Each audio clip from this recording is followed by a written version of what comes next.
Introduce. This is a first reading, so we don't need a vote. We'll be voting on next Tuesday on the 27th for the program of studies. Joe, you already are in communication with the middle school in regards to 8th grade. Yeah, we actually started a couple of months ago with Step Up Day, and then beginning 1st of February, we start getting down there, and 8th grade and the high school starts building their course selections, and we get right into building the schedule early spring. And the window opened today for 8th grade teachers to start making core course recommendations. Again, Mark, Great, thank you. Mark, I'll turn it over to you. Joe and I appreciate you squeezing us in. I have to say, I like the single agenda item. That's always nice. It's going to be a quick meeting. I wanted just to start off by thanking all of the high school department heads and educators and administrators for the time and effort they put into creating this program of studies. We asked them mid-fall to start looking at their offerings, kind of gauging student interest, and talking to students about what kind of electives and offerings they want to see within the program of studies. So every year we present to you a program that includes some new courses that we're offering, some modifications to the existing program, and some courses that are taken out, and those are traditionally because of lack of enrollment, or some courses just get tired over the years and we decide not to run them. And you'll see that the theme of some of the updates this year are aligning with state guidance in our Portrait of the Graduate that we've discussed with you over the last several years, and really just to make sure that the offerings and curriculum that we are providing our students are relevant, rigorous, and responsive to the different needs of students on an annual basis. So Joe and I will go through some of these changes, and as always, we appreciate all of your support, not just with the development of the program and the questions and feedback that you give us, but for your support throughout the year with all of our different programs and offerings at the high school. So thank you all very much for that. So I'll begin with some new classes, and I'm not going to read them all in detail. I think you had the memorandum that included all the new courses, but the first one is an accelerated algebra 2/pre-calculus, and this really was born out of some of the conversations the last several years about how our students are progressing through the math curriculum from middle school to high school. Some of the feedback that we got is that some students may not have been ready to skip the full algebra course at the high school, but they were really concerned about advancing through some of our more advanced coursework, specifically to get to AP calculus in senior year. So in the packet as well is also the math flowchart that you have, and you can see in junior year for a student who comes out of grade 8 and takes Algebra 1 in 9th grade, geometry in 10th grade, and then the accelerated algebra pre-calc in junior year, they now have a pathway to get into senior year AP Calc, AB or BC, calculus honors, or AP statistics. So it's just another choice for students when they're coming out. They don't necessarily have to skip the algebra and take geometry at the high school to track in a real rigorous way to get to our advanced courses. So that's the design of that course. The second one is Retail Marketing Lab 2, Retail Management Project-Based Learning Lab. Again, our business offerings at the high school have been extremely popular over the last several years. Our DECA program, one of our largest and most popular clubs at the high school. Mrs. Trouvé, Mrs. Anderson, and Mr. Shortell really do a terrific job with all of these classes. So just offering different things, hearing from kids, some of the things that DECA is focused on, some of the things that students are working on are incorporated into that course. Global Story Lab, Critical Reading for the 21st Century. Again, an elective course about dynamic course focused on reading strategy and skill, tuning into a more expert reader and analyst. Our Writing Fellows class has been very popular over the last several years, so this is a course that students were looking for. Web design, a course we had run in the past, but it got taken out just with some of the offerings. We're looking to put that back in. And then Foundations of Digital Learning. This is pending. It's a course that is somewhat contingent on some grant that we might get. But this is for students who are newcomers to the community or the school, for them to build some digital literacy skills to help acclimate into the high school. Some interdisciplinary courses, Discover Teaching, it's a college prep and honors class, to give students an insight into what teaching is really like, to gain some hands-on experience. Every year, as part of our senior internship program, we have dozens of kids who want to go into early childhood development, elementary teaching. So we have lots of kids that have done their internships here in Burlington with educators.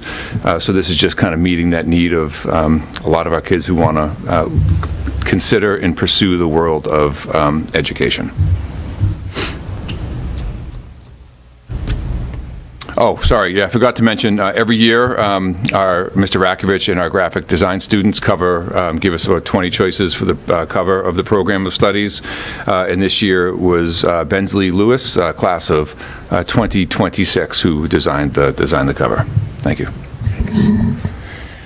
The program cover, when we used to print the hard copies years ago, it was distributed quite a bit. We used to hand one to every student. Now, where it's virtual, we print a limited number of hard copy program of studies, but the cover art is still on the website, and it's still on those hard copy programs. So congratulations to Bensley for creating that. I'm just going to jump over to some courses to be deleted and some other programmatic adjustments and changes. So you can see, and I did share with everyone the full draft copy if you wanted to take a look at it. We have had a course called Advanced Seminar in Social Studies. It hasn't run in several years. Mr. Witten, who has since departed Burlington High School, did teach this course. It was a small number of students to begin with, and I think there's other history-based semester electives that have kind of taken over for this course, so that course won't run. Photo 3 and 4, we have an unbelievable photo program, as you probably all know. So because those are being removed, don't panic. We have, this is actually to set up a four-year pathway.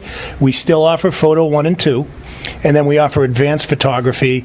And then Mr. Ratkovich envisions seniors that taking more of an independent study to have a little bit more freedom to do some creative work in art. So students in art can still certainly create a portfolio if they plan to go to college for photo.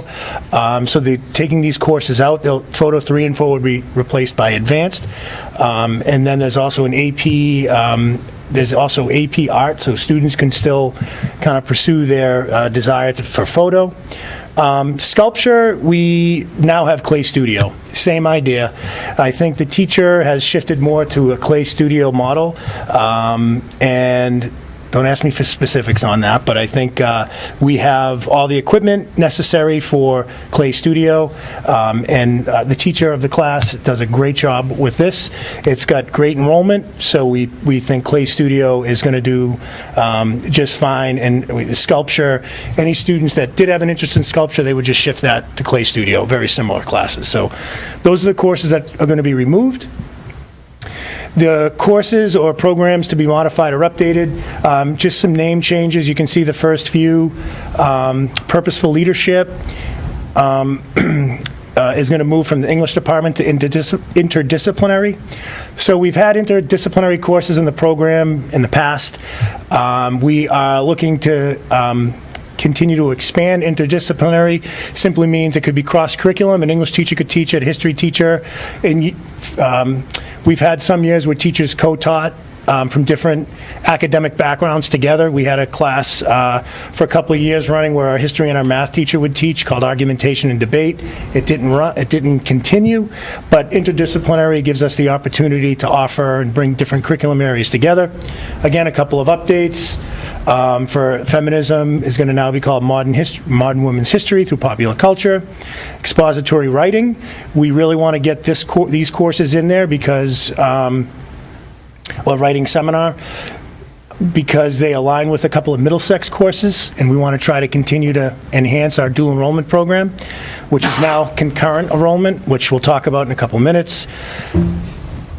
In departments, hopefully less than a couple minutes, but each department had individual grading program policies within the program of studies. We now have, for the past couple of years, we've had a school-wide grading policy, and so that will take over as the grading policies within departments.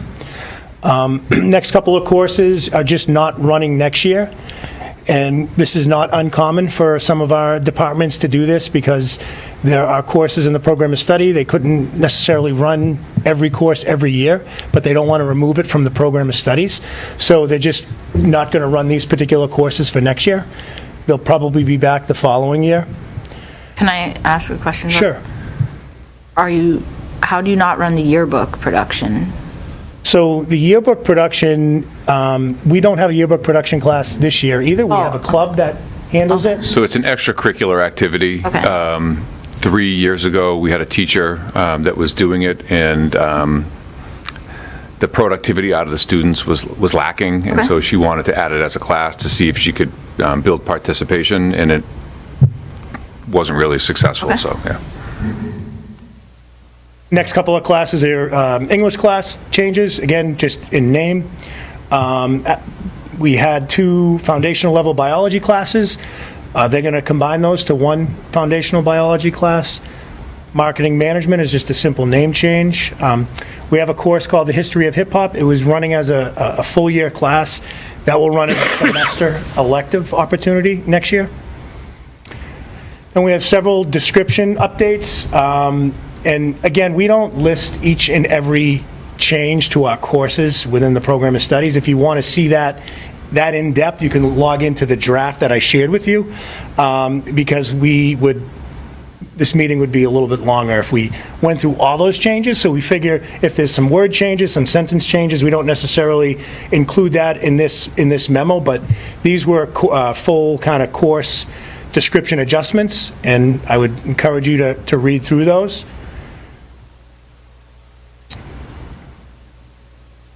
History department is making some modifications to some of their foundational courses.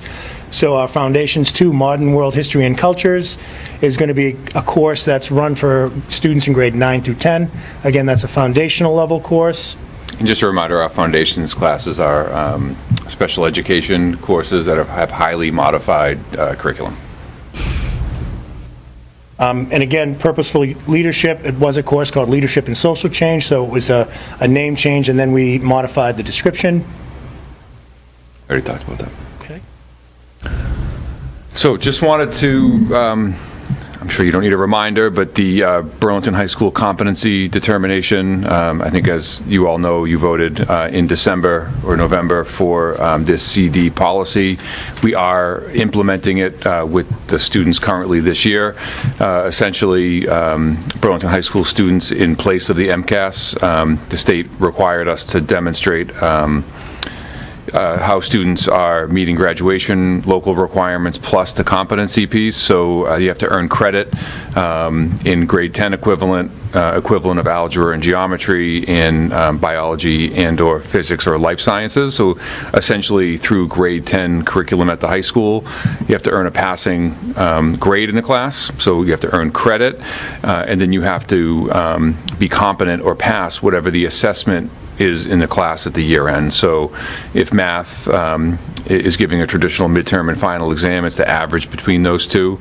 So a student theoretically could pass the class, but get an average of a 59 on the average of the midterm and final. They would have to do some sort of credit recovery for the competency piece.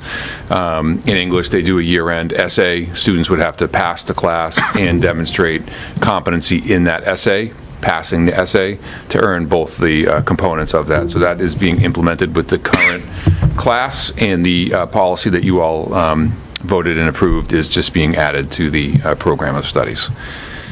In addition, we've talked about this a lot over the last several years, the portrait of the graduate.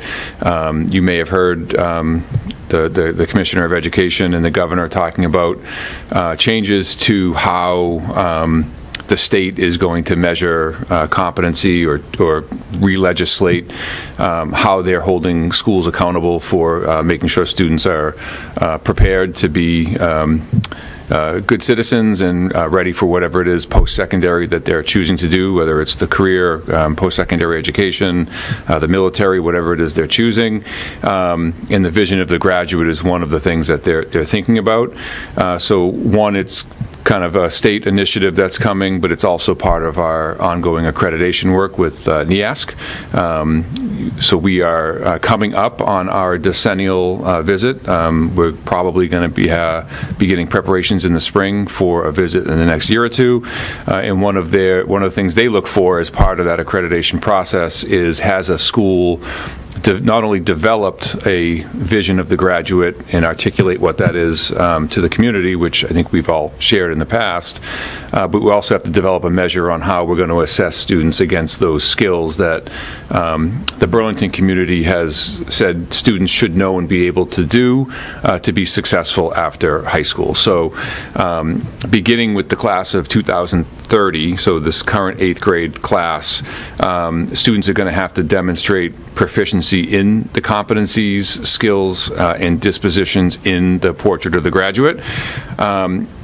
So the way we're proposing doing that is students will reflect and document their growth through a digital portfolio that they'll begin curating in 9th grade and carry that through 12th grade when they graduate. We're going to be incorporating, I don't want to call it an advisory block, but it will be either a vision to the graduate or a MyCap block to help students twice a month stay on track, check in with them about the portfolio, have discussions with them, so they will have advisor support throughout the process. So that's beginning with the current 8th grade, and that's in the program of studies as well. Do you want to talk about that? Sure. All right. Just a couple more things. We incorporated in the program of studies what the Massachusetts Public College and Universities require in terms of expectations. They have made some updates, which we added, around test optional policies in terms of SATs and ACTs, so we just add information about that into the program of studies. Dual enrollment, which we've talked about quite a bit over the years. It's actually going to be called concurrent enrollment. So just a minor name change. Eric doesn't like it. Eric, well, it aligns with some of the grants that we've been looking at. So concurrent enrollment, again, I think is essentially the same thing as dual enrollment, but we are going to follow through with the name change. We did, fortunately, we've added in a dual enrollment class for next year, child development, which I think is going to be great. Right now, or for the past at least 10 years, we've had an articulation agreement with Middlesex Community College for child development. What that means is if a student took our child development class and went to Middlesex, Middlesex would give them credit, but it would just be at Middlesex. So now the articulation agreement is expanded to our concurrent enrollment. So a student can participate in our child development class, and then if they go through the application process, they can get 3 college credits. So I think that's a great option for our dual enrollment program.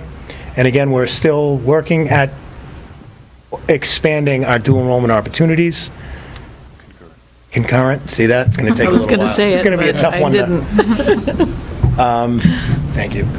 And then lastly, I know school committee is familiar with our Simon Youth Academy.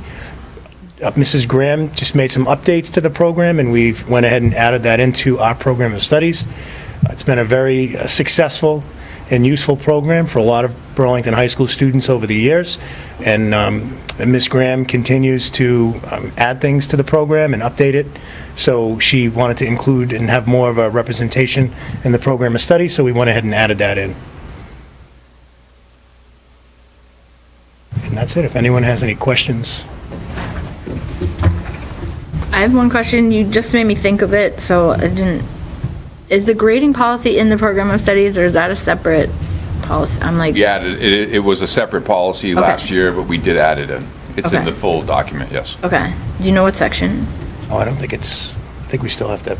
Oh. So we are adding it. Okay. And you said it's a couple years old? It's Is it 1 year old. relatively new? This is the Okay. first full year. Okay. I think you All right. misspoke. Sorry. Okay, no worries. That was here too. Yeah, I'd love to see that in here for next time. Megan? Thank you. I have a question about the portrait of a graduate requirement that's beginning with the class of 2030. It says students will reflect on and document their growth in these areas through an ongoing digital portfolio and will complete a formal presentation and defense of their portfolio as a graduation requirement. Can you give us a little bit of color as to what that might look like for our students? The culmination, the end piece? Sure. So it's almost like our senior internship. So at the end of their internship, they have to come and they set up a table in the library, and we have staff that walk around and talk to the students about their experience. So students would have to show their portfolio and talk about what their kind of 4-year growth and development was like. They could highlight a project, an assignment, an essay, something that they wrote that they're particularly proud of, just for them, a way for them to show and talk about their growth over their 4 years. Yeah. Great, thank you. Yep. Through the chair, we believe the state is going to require some sort of activity like that anyway. So I think we're going to align with what the state is talking about putting in place for all districts. Just, I may have missed it, but just through the chair. Who are they doing the presentation to?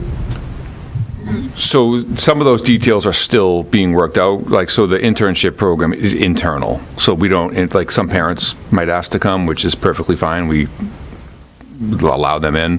But typically, the student would set up like a kind of a science fair kind of thing. In the library, we'd have 40 kids at a time, and we'd have assigned staff that would walk around and be assigned 3 or 4 kids they have to talk to. But other staff would walk around and just kind of informally talk, and they would just check off that the student did it, they talked about it. It's more of a check-off that they did it versus assessing, so to say. They're not going to get a grade on the defense of it, so it's not like a doctoral dissertation Well, I mean, when you defense. use the word defense, that's what I think of, again, because Yeah, my daughter's in a I'm not sure defending it is program now, so probably it's like- the best choice of words. It's more discussing kind of the experience of it and their growth over the 4 years. And it's not like it's, if they don't defend it well, they're not going to pass or anything like that. This sounds that way, so I'm going to Yeah, reword it. we can, It just, it came off, I had that. We can soften that language, yeah. Yeah, I The think intent was it's a not to good come. idea to do that.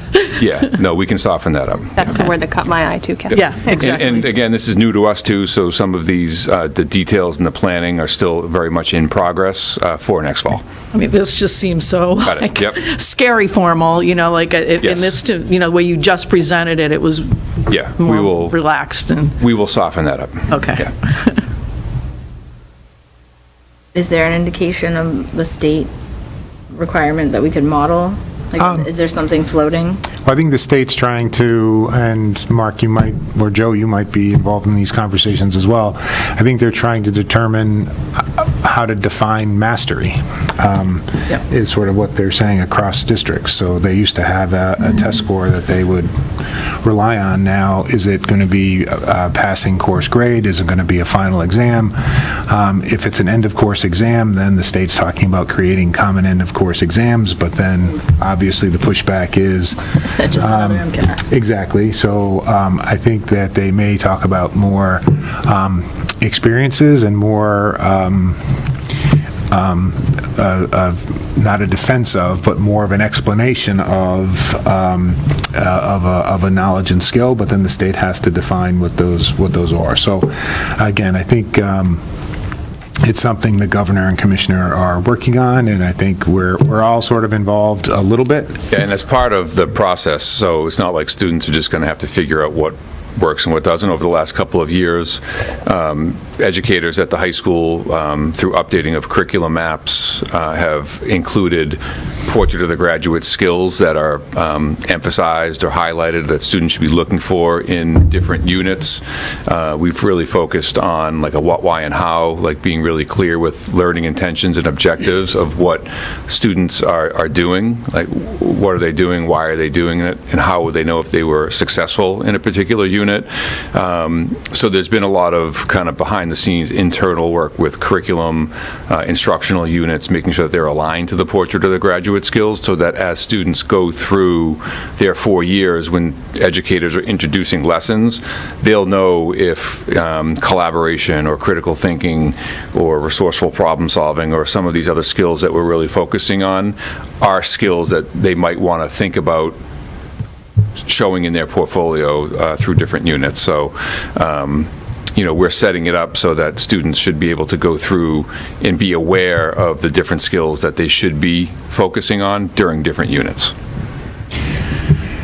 And if it sounds like we're not definitive, it's because the state's not definitive. But I think all the things that we're talking about, we are incorporating, and so we'll be ready when they finally do become definitive on what it means to have a high school diploma in Massachusetts.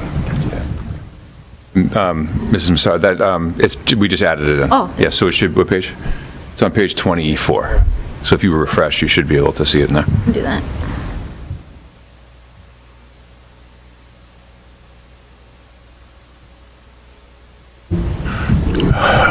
Through the chair. We will be, just so everyone's aware, and I guess this is probably a opportunity to ask if I can do a survey, but we do want to get feedback from students, families, and educators regarding the grading policy, so we are beginning to craft something to send out. I'll certainly share that with everybody so you can preview it, and I can get permission to do that in advance, but it will be asking them what their experience has been with it, opportunities for improvement, and just general feedback on how they feel like it's gone for their child and their experience. So certainly we're always looking to do better and to improve. So if that feedback provides some suggestions on how we can improve this, then I think it'll be better for that. So.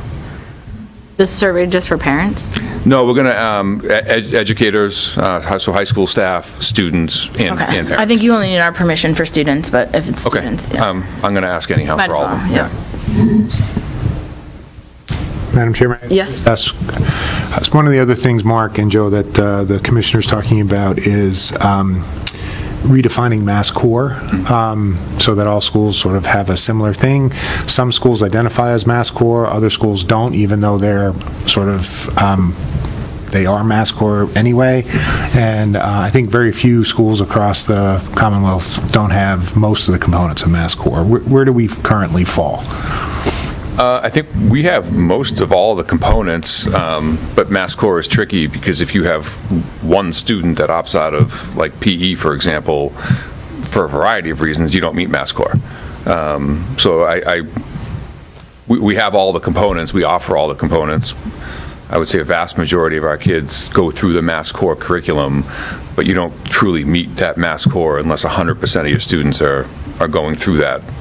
When we say Mass Core, is the committee familiar with what Mass Core means or is? It's a list of courses, Joe? We'll go Basically, ahead. like our graduation requirements, it's what the state is saying, it's optional, it's not a mandatory thing that schools have to do, but it's basically a menu of courses and years of courses that students should take to meet the Mass Core requirements. So 4 years of English, 2 years of PE and health, et cetera, like ours are. So we're pretty closely aligned, but again, we're not 100%.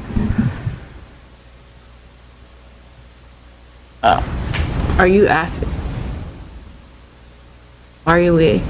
We don't have, you said it's optional, so is it like, do we report it and then it looks bad that we don't meet 100, is that, but to your point, if you don't take PE for. It is reported, I mean, looking bad, I guess, is subjective Yeah. to who's, Yeah, how you're looking at it and how Yeah. you're interpreting it, but it's not a mandatory requirement. okay.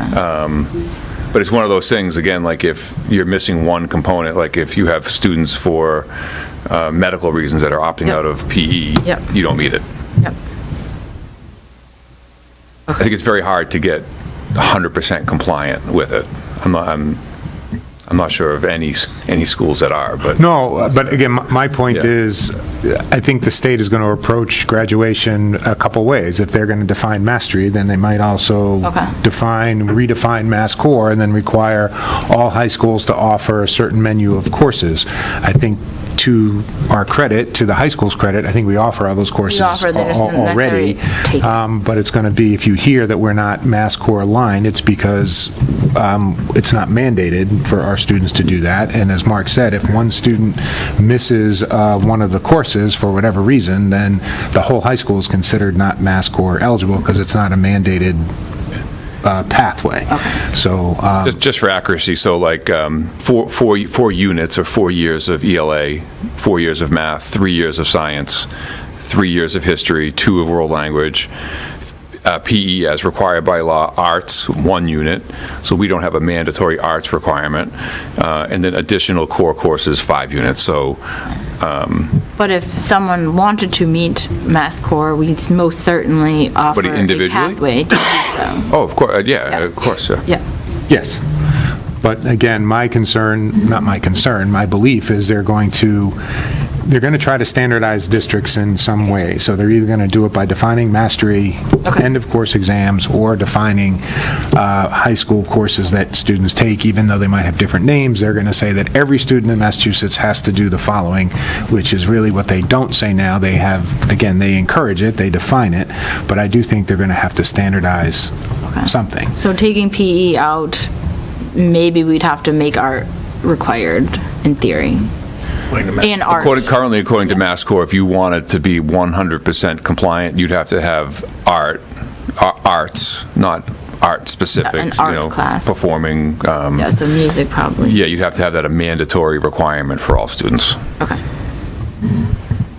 And currently, ours is an exploratory requirement that includes the arts, so students can take a variety of courses under that exploratory that meet their own individual interests, versus us mandating arts in particular.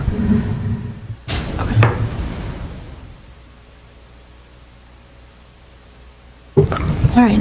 I'm going to read the grading policy again. It's pretty.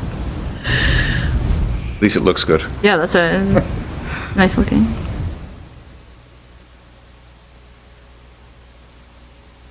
And the grading policy is what we're going to survey and maybe potentially revise, right?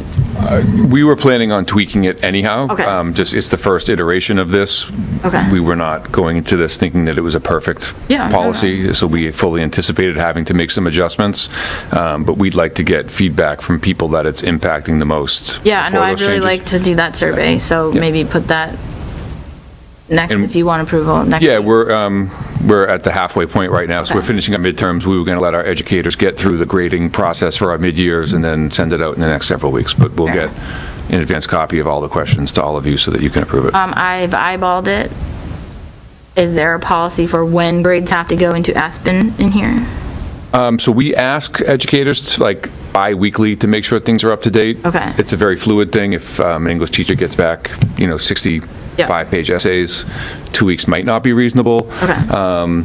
So we ask that it's every other week that they're updated, but we really stress for teachers to communicate to families about expectations on when things generally could get put in. Certain things are quicker than others. But if there's ever a delay, I have families that reach out to me all the time when things aren't updated, so sometimes people need a nudge. And that's feedback that I certainly have received of no grades, then 87 grades that are not favorable. I won't lie and say that doesn't happen Okay, from time okay, to time, okay. but it's not our expectation, so Okay. we will follow up in those situations when it happens. Okay. All good? Okay, so you'll be back next week? Or you can be If on you the phone would like next us week? back next week, we'd be happy to come, but, Yeah, you can be on the phone. okay, That work? whatever you need. Okay. And this gets posted where? This is a live document, so as soon as you give us, as soon as you vote up or down, it Okay. goes right on the website, and Okay. the Google Doc is shared to everybody. Okay. Yep. For the parents that want to review the first reading as we do it too, because that's going to be a question that'll come up as Yeah, well. can we get the first, can we get as is now as the draft? You have it, you have the draft. Is it available publicly, the draft? Not a public document yet, no. Could we make it one? No, Notice, yeah. correct, yeah, just getting it posted to the website for the schools. I agree. I think it'd be great for families to be able to have the opportunity to look at it and have an opportunity to make comments at the next meeting, and then as surveys roll out, if approved, to students and families and teachers too. Sure, not a problem for us. Thank you. And the survey is separate from the program of Yes, studies, yeah. but, yeah. Cool. Any motions? Motion to adjourn. Second. All those in favor? Aye. Thank you very much. Yeah, meeting adjourned. Thank you. Thank you.